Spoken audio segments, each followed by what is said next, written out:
మీ GIET ఇప్పుడు GGUగా మారింది. 2000కు పైగా ప్లేస్మెంట్స్, IPM, KPMG వంటి సంస్థలతో ఇంటిగ్రేటెడ్ కోర్సులు. UPSC కోచింగ్, అడ్మిషన్లు ఓపెన్. ప్రస్తుతం మనతో పాటు ఉన్నారు ప్రముఖ పండితులు నందిబట్ల శ్రీహరి శర్మ గారు. గురుగారితో మాట్లాడదాం, చాలా విషయాలు క్లారిఫికేషన్ తీసేసుకుందాం.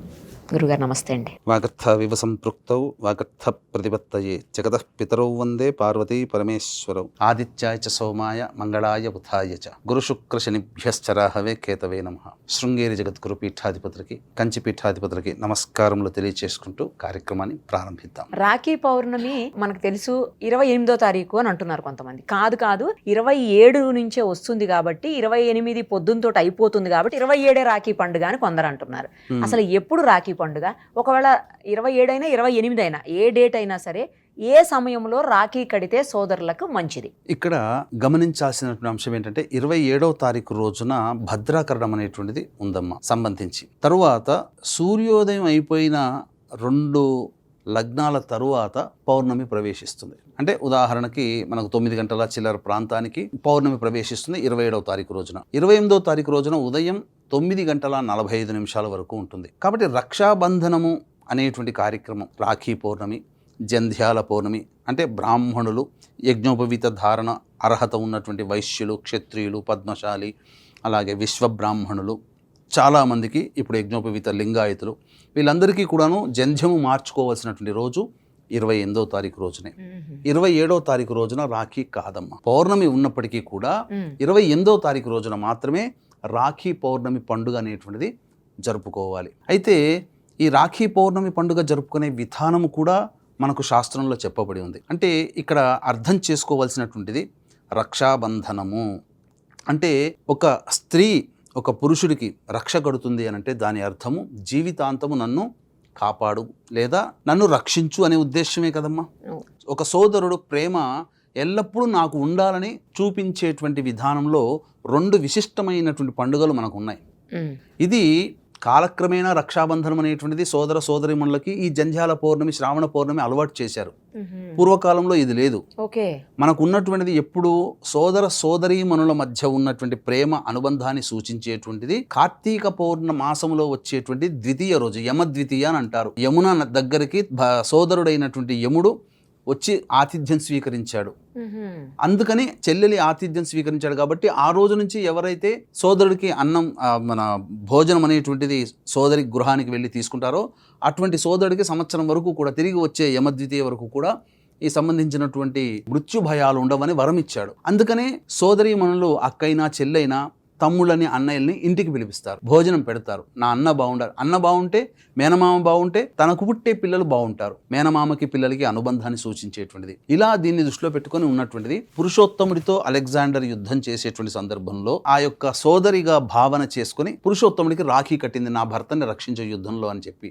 ఆమెకిచ్చిన మాట ప్రకారము ఎంత శత్రువు ఎదురొచ్చినా, చంపే అర్హత కలిగినట్టు అవకాశం వచ్చినా ఆమెకిచ్చిన మాట ప్రకారం రక్షించాడు. అందుకని ఆ రోజు నుంచి ఒక సోదర భావంతో కట్టింది కాబట్టి ఆ రోజు నుంచి ఈ రక్షాబంధనం అనేటువంటి నార్త్ సైడ్లో ఎక్కువగా అవ్వడం, తర్వాత మన దక్షిణాది ప్రాంతంలో ఇది ఎక్కువగా అవడం అనేటువంటి గత 100-200 సంవత్సరాలుగా మనం చూస్తున్నాం. అయితే దీనికి సంబంధించినటువంటిది ఇప్పుడు చాలా విధానాలు అనేటువంటివి వచ్చాయమ్మా.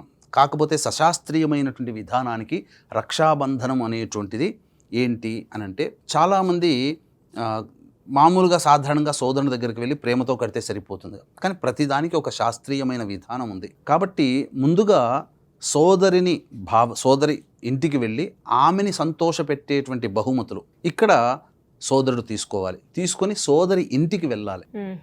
వెళ్ళిన తర్వాత అప్పుడు సోదరునికి ఇంటికి రాగానే చక్కగా ప్రేమగా ఆహ్వానించి తనకి భోజన పదార్థాలు అందించేయాలి. చేసిన తర్వాత భోజనం అంతా అయిన తర్వాత అప్పుడు సోదరి ఏం చేయాలి అంటే ఒక రాగి పళ్ళెం కానీ ఇత్తడి పళ్ళెం కానీ అందులో 2 ప్రమిదలు నువ్వుల నూనె కానీ లేకపోతే ఆవునేతి కానీ దీపారాధన చేసి 3 పోక చెక్కలు పెట్టుకోవాలి.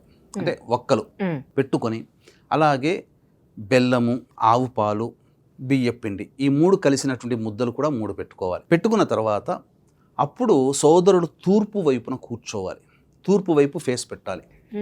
సోదరుడి ఫేసు తూర్పు వైపు ఉండాలి. ఒక పోక చెక్క తీసుకొని క్లాక్ వైజ్ డైరెక్షన్గా 3 సార్లు ఆ పోక చెక్క పక్కకు పడేయాలి. ఇంకొకటి తీసుకోవాలి, యాంటీ క్లాక్ వైజ్గా 3 సార్లు అది పడేయాలి. ఇలా తిప్పేసేసి తర్వాత ఇంకొక పోక చెక్కతో పైనుంచి కింది దాకా దిగదుర్చాలి, తీసివేయాలి. అలాగే 3 ముద్దలు బియ్యము అవన్నీ కలిపి ఉన్నాయి కదమ్మా, అవి కూడాను క్లాక్ వైజ్ డైరెక్షన్గా ఒకసారి ఇటు, రెండో దాంతో యాంటీ క్లాక్ వైజ్ డైరెక్షన్, మళ్ళీ పైనుంచి కింద దాకా దిగదుర్చి అప్పుడు అతనికి హారతి అద్దిన తర్వాత సోదరుడికి రాఖీ కట్టాలి. ఈ రాఖీ కట్టేటువంటి సందర్భంలో ఏం చెయ్యాలి, శాస్త్రం ఏం చెప్పబడి ఉంది అని అంటే, ఆ రాఖీ ఏదైతే కొనుక్కొని వస్తుంది కదమ్మా, ముందుగా తాను పొద్దున్నే లేచి కాలకృత్యాదులు తీర్చుకొని ఇంట్లో దీపారాధన చేసి లలిత అమ్మవారి అష్టోత్తరంతో కానీ, లలిత త్రిశతితో కానీ, లేదా తన ఇష్టదేవత అష్టోత్తరంతో ఆ యొక్క రక్షకి పూజ చేయాలి, అర్చన చేయాలి. చేసిన తర్వాత శక్తివంతమైనటువంటి ఆ యొక్క రక్షతో సోదరుడికి రాఖీ కట్టాలి. అప్పుడు హారతి ఇచ్చిన తర్వాత రాఖీ కట్టాలి. కట్టిన తర్వాత సోదరి పెద్దది అయితే సోదరుడు ఆ యొక్క అక్క ఆశీర్వచనం తీసుకోవాలి. సోదరుడు పెద్ద అయితే చెల్లెలు సోదరి అన్న ఆశీర్వచనం తీసుకోవాలి. తీసుకున్న తర్వాత కట్టేటప్పుడు కూడా ఏం చెయ్యాలి అని అంటే, బలిచక్రవర్తిని బంధించగలిగినటువంటి శక్తులు ఏవైతే ఉన్నాయో అవన్నీ కూడా ఇందులో నిక్షిప్తమవుగాక, అంటే నీలో ఉన్నటువంటి దుష్టశక్తులన్నీ కూడాను ఈ రక్ష కడుతున్నాను, ఈ రక్షలో నీ యొక్క దుష్టశక్తులన్నీ బంధింపబడాలి అనేటువంటి ఉద్దేశంతో ఆ యొక్క రక్ష కట్టి అప్పుడు ఆశీర్వచనం తీసుకోవాలి, ఇవ్వాలి లేదా తీసుకోవాలి. ఈ విధంగా చేయాలి. అయితే ఇక్కడ సమయం అనేటువంటిది చాలామందికి కన్ఫ్యూజన్ అనేటువంటిది, ఏ సమయంలో కట్టాలి అనేటువంటిది. పైగా గ్రహణం కూడా ఉంది, మన భారతదేశంలో వినిపిస్తుందా కనిపిస్తుందా అనేటువంటిది.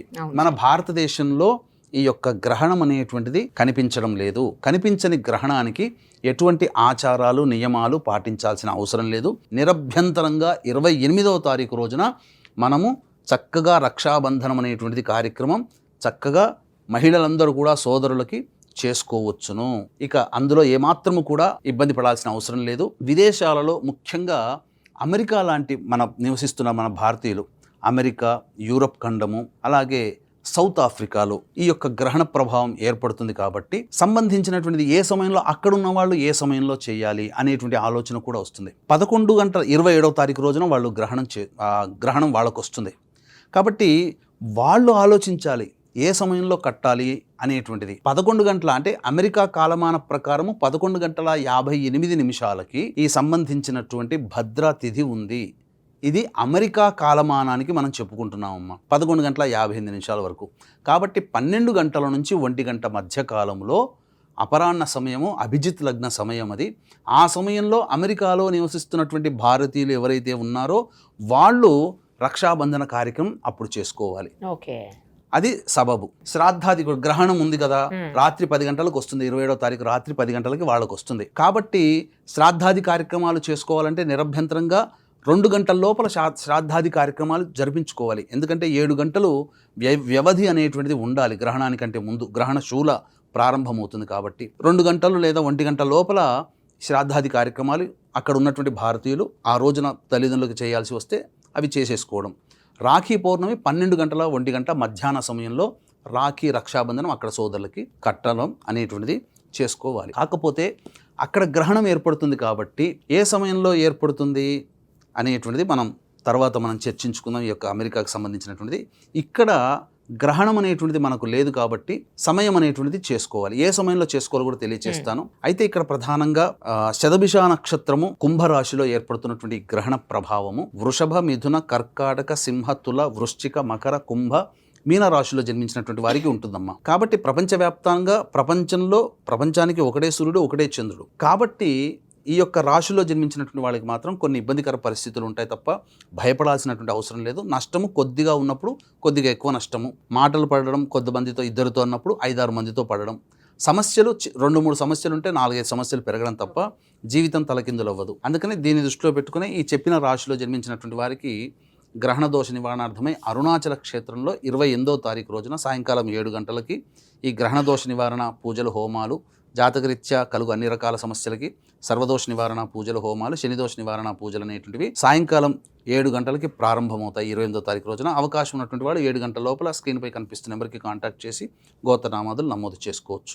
ఇక్కడ ఉన్నటువంటి వాళ్ళు ఏ సమయంలో రాఖీ కట్టాలి? ప్రధానంగా హోర ఇంపార్టెంట్ అమ్మ. 9:45 వరకు పౌర్ణమి ఉంది. ఈ పౌర్ణమి ఘడియలు వెళ్ళిపోకముందే రాఖీ కట్టాలి 28వ తారీఖు రోజున. కాబట్టి 7 నుంచి 8 గంటల వరకు బుధ హోర ఉంది.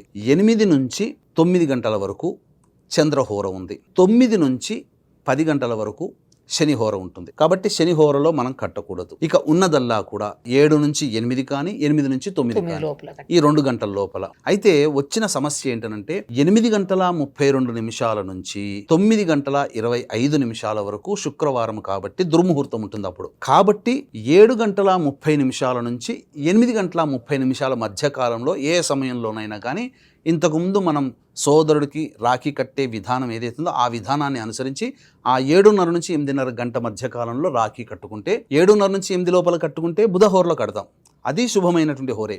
8 నుంచి 8:30 మధ్య కాలంలో కట్టినా చంద్రహోర ఉంటుంది, అది శుభమైన ముహూర్తమే. ఇది దాటిందా అప్పుడు సార్ 9 గంటల నుంచి 10 గంటల వరకు శనిహోర ఉంటుంది. శనిహోరలో కట్టకూడదమ్మా, ఎందుకంటే అది రాక్షస హోర. పైగా 9 గంటల 25 నిమిషాల వరకు అన్నాం కదా దుర్ముహూర్తము. 9:25 నుంచి 9:45 ఆ ఒక్క 20 నిమిషాలు మాత్రమే గ్యాప్ ఉంటుంది, కానీ శనిహోర ఉంటుంది. కాబట్టి కట్టకూడదు శాస్త్ర ప్రకారం అనేటువంటి. ఆల్టర్నేట్ టైం సార్ ఆ రోజు ఇంకా ఆల్టర్నేటివ్ టైం ఇంకా అభిజిత్ లగ్నం తీసుకోవడమే. ఇంకా పాడ్యం వచ్చేసేస్తుంది. సూర్యోదయానికి పౌర్ణమి తిథి ఉంది కాబట్టి అభిజిత్ లగ్నంగా భావించుకొని ఈ 12 గంటల 30 నుంచి 1 గంట మధ్య కాలంలో కట్టుకోవచ్చు 28వ తారీఖు రోజున. ఇది ఆల్టర్నేటివ్. కానీ ఈ విధంగా రాఖీ కట్టడమే చాలా. ఇప్పుడు చాలా మందికి ఇంకొక సందేహం కూడా ఉంటుంది. విదేశాల్లో ఉన్నవాళ్ళు సోదరి మణులు ఉంటారు, లేదా సోదరులు అక్కడ ఉంటారు, ఇక్కడ సోదరి మణులు లేదా ఇక్కడ సోదరులు ఉంటారు. మరి వాళ్ళకి ఎలా రాఖీ కట్టాలి ఎలాంటిదని. కాబట్టి ఈ సంబంధించినటువంటిది రాఖీ అనేటువంటిది ఇక్కడ వాళ్ళు పంపించి ఆ సమయానికి ఇప్పుడు వీడియో కాల్స్ వచ్చేసేసాయి. అక్కడ వీడియో కాల్లో చూసుకుంటూ వాళ్ళు కడుతున్నట్టుగానే భావన చేసి వాళ్ళ సమక్షంలో కట్టుకున్నా అది కొంతవరకు సాటిస్ఫాక్షన్ అవుతుంది. గురువు గారు, మరి ఉదయం 8:30 7:30 నుంచి 8:30 లోపలనే కట్టమంటున్నారు, అంతే కదా? అంతేనమ్మా. ముహూర్తం దాటిపోతుంది, పౌర్ణమి వెళ్ళిపోతుంది అంటున్నారు. మరి అలాంటప్పుడు 27 మొత్తం ముహూర్తం ఉంది కదా, మొత్తం ఉంది కదా 27. కానీ సూర్యోదయానికి చతుర్దశి తిథి ఉందమ్మా. పైగా భద్రాకరణం అనేటువంటిది కూడా సరైనది కాదు. ఎప్పుడు కూడా మీకు గమనించుకుంటే ఈ శ్రావణ పౌర్ణమి, జంధ్యాల పౌర్ణమికి, రాఖీ పౌర్ణమికి భద్రాకరణం స్పర్శ ఉంటుంది. అందుకని ఈ స్పర్శ లేనటువంటిది 28వ తారీఖు రోజున, పైగా శుక్రవారము కాబట్టి ఆ రోజు పౌర్ణమి మిగులు అనేటువంటిది ఉదయానికి ఉంది కాబట్టి అప్పుడే కట్టుకుండడం శాస్త్ర సమ్మతం అని చెప్పవచ్చు. జంధ్యాలు మార్చుకోవడం కూడా అప్పుడే, గాయత్రి జయంతి కూడా, హయగ్రీవ జయంతి కూడా అప్పుడే. కాబట్టి వేదాధ్యయనము, ఉపాకరం అంటే ఉపనయనమైన వాళ్ళు 28వ తారీఖు రోజున ఆ యొక్క మౌంజి విసర్జన చేస్తారు. ఉపనయనమైనప్పుడు ఏదైతే యజ్ఞోపవీతం ఉంటుందో మళ్ళీ నూతన యజ్ఞోపవీతం ఈ శ్రావణ పౌర్ణమి 28వ తారీఖు రోజున చేసుకోవాలి బ్రాహ్మణులు, యజ్ఞోపవీతం ఉన్న ఇతర వర్ణస్తులందరూ కూడా. ఇక ఎవరైనా కానీ నూతన యజ్ఞోపవీత ధారణ ఆ రోజున ఎక్కువగా చేసుకోవాలమ్మా. రైట్ గురుగారు, థ్యాంక్ యూ సో మచ్. సర్వం శ్రీ ఉమామహేశ్వర పరబ్రహ్మార్పణమస్తు.